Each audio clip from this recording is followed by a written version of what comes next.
ஹரே கிருஷ்ணா. ஓம் நமோ பகவத்தே வாசுதேவாய. ஹரே கிருஷ்ணா. ஸ்ரீமத் பாகவதம் ஸ்கந்தம் 10 அத்தியாயம் 1. பகவான் ஸ்ரீகிருஷ்ணரின் தோற்றம் அறிமுகம் என்னும் தலைப்பில் பதம் 40. விரஜம் ஸ்திஷ்டன் பதைகேன யதைவைகேன கச்சதி யதா திருண ஜலௌகைவம் தேஹி கர்மகதிம் கதக. Word by word meaning. விரஜன் சாலையில் நடந்து செல்லும் ஒருவன், திஷ்டன் நிற்கும் பொழுது, பதா ஏகேன ஒரு பாதத்தில், யதா போல, ஏவ உண்மையில், ஏகேன மற்றொரு பாதம், கச்சதி செல்கிறது, யதா போல, திருண ஜலௌகா ஒரு செடியில் உள்ள புழு, ஏவம் இவ்வாறாக, தேஹி ஜீவராசி, கர்மகதி கர்ம விளைவுகளுக்கு, கத கீழ்ப்படுகிறான். டிரான்ஸ்லேஷன்.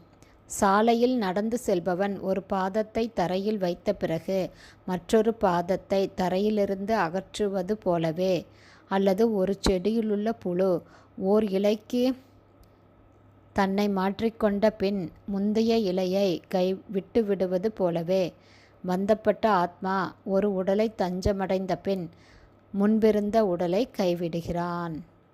பர்பட் பை ஷில பிரபுபாத். ஜெய் ஷில பிரபுபாத்.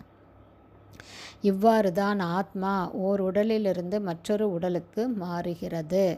இறக்கும் பொழுதுள்ள ஜீவராசியின் மனநிலைக்கு ஏற்ப மனம், புத்தி மற்றும் பொய் அகங்காரம் ஆகியவற்றாலான சூட்சும உடலால் அவன் மற்றொரு உடலுக்கு எடுத்து செல்லப்படுகிறான்.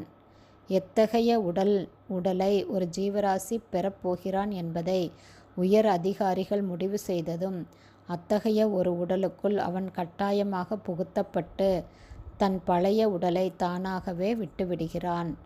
இந்த உடல் மாற்றத்தை புரிந்து கொள்ளாத அறிவற்ற மூடர்கள், ஜட உடல் அழிந்ததும் ஒருவரது வாழ்வும் நிரந்தரமாக அழிந்து விடுகிறது என்று தவறாக நினைக்கின்றனர்.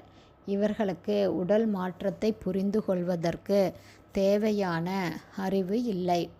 இப்பொழுது ஹரே கிருஷ்ணா இயக்கத்திற்கும் பெரும் எதிர்ப்பு உள்ளது. இது மனதை வசியப்படுத்தும், அதாவது மூளைச்சலவை செய்யும் இயக்கம் என்று அழைக்கப்படுகிறது. ஆனால் மேலை நாடுகளிலுள்ள பெயரளவே ஆன விஞ்ஞானிகளுக்கும் தத்துவவாதிகளுக்கும் மற்ற தலைவர்களுக்கும் உண்மையில் மூளையே இல்லை. இத்தகைய முட்டாள்கள் மனித உடலை நன்கு பயன்படுத்தி கொள்ள வேண்டும் என்பதற்காக ஹரே கிருஷ்ண இயக்கம் இவர்களுடைய புத்தியை தெளிவுபடுத்தி இவர்களை உயர்த்த முயற்சி செய்கிறது. துரதிர்ஷ்டவசமாக அறியாமையின் காரணத்தால் ஹரே கிருஷ்ண இயக்கத்தை இவர்கள் மனதை வசியப்படுத்தும் இயக்கமாக கருதுகின்றனர். இறை உணர்வில் ஈடுபடாதவன் உடல்களை மாற்றிக்கொண்டே இருக்கும்படி கட்டாயப்படுத்தப்படுவான் என்பதை அவர்கள் தெரிந்து கொள்ளவே இல்லை. அவர்களுக்குள்ள அசுரத்தனமான மூளைகளின் காரணத்தால் அடுத்து அவர்கள் வெறுக்கத்தக்க ஒரு வாழ்வை ஏற்கும்படி விதிவசத்தால், இயற்கையால் கட்டாயப்படுத்தப்படுவார்கள்.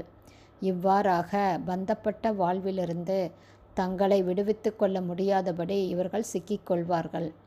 ஆத்மா எப்படி ஒரு உடலிலிருந்து வேறொரு உடலுக்கு மாறுகிறது என்பது இந்த பதத்தில் மிகவும் தெளிவாக விவரிக்கப்பட்டுள்ளது. அதாவது, சாலையில் நடந்து செல்பவன் ஒரு பாதத்தை தரையில் வைத்த பிறகு மற்றொரு பாதத்தை தரையிலிருந்து அகற்றுவது போலவே, அல்லது ஒரு செடியிலுள்ள புழு ஒரு இலைக்கு தன்னை மாற்றிக்கொண்ட பின் தான் பிடித்துள்ள முந்தைய இலையை விட்டுவிடுவது போலவே, பந்தப்பட்ட ஆத்மாவும் ஒரு உடலை தஞ்சமடைந்த பின் முன்பு தனக்கிருந்த உடலை கைவிடுகிறான் என்பதை தெளிவாக இந்த பதம் குறிப்பிடுகிறது. ஹரே கிருஷ்ணா. ஸ்ரீமத் பாகவதம் ஸ்கந்தம் 10 அத்தியாயம் 1.